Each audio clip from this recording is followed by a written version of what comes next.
बोलान के इलाके पनीर में रेलवे ट्रैक पर धमाका। जाफर एक्सप्रेस की बोगियां ट्रैक से उतर गईं। धमाके में 15 से ज्यादा अफराद जख्मी। पुलिस की जानिब से जाए वक़ुआ पर तहकीकात जारी।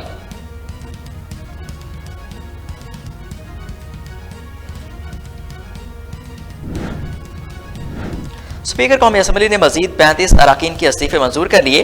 ज़राए के मुताबिक हैदर अली खान, सलीम रहमान साहिबजादा, सिबगतुल्लाह, महबूब शाह, मोहम्मद बशीर खान, जुनैद अकबर, शेर अकबर खान और अली खान जदून के इस्तीफे मंजूर कर लिए गए, जबकि शाहिद अहमद खान, गुलदाद खान, साजिद खान, मोहम्मद इकबाल और आमिर महमूद कियानी के इस्तीफे भी मंजूर।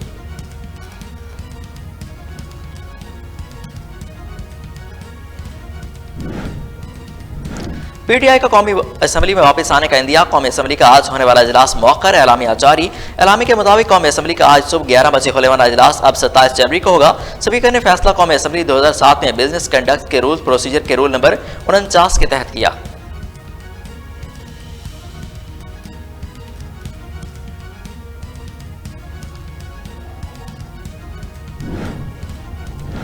वज़ीर आला पंजाब के असम्बली से एतमाद का वोट लेने में कामयाबी और असम्बली की तहलील के बाद मुस्लिम लीग नून के कायद नवाज शरीफ ने पहली बार रद्द-ए-अमल का इजहार कर दिया। कहते हैं जाती मफाद की खातिर पाकिस्तान के साथ घिनौना मजाक किया गया। हमने इजलास में पाकिस्तान की मौशी व सियासी सूरत हाल पर तबादला ख्याल किया।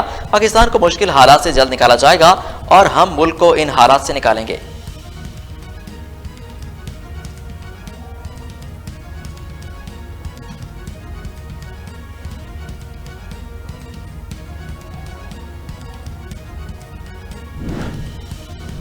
निगरान वज़ीर आला के नामों के लिए आईनी तौर पर मुशावरत के लिए 3 दिन का वक्त है। स्पीकर साहब को किसी की बात की उज़लत है।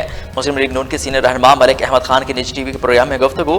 कहा, इलेक्टोरल प्रोसेस को मजाक नहीं बनाना चाहिए। इंतखाबात को इत्तफाक राय के साथ होना चाहिए। इंतखाबात में सबको लेवल प्लेइंग फील्ड देना पड़ती है। इमरान खान 35 सीटों पर इंतखाब लड़कर अपना शौक पूरा कर लें।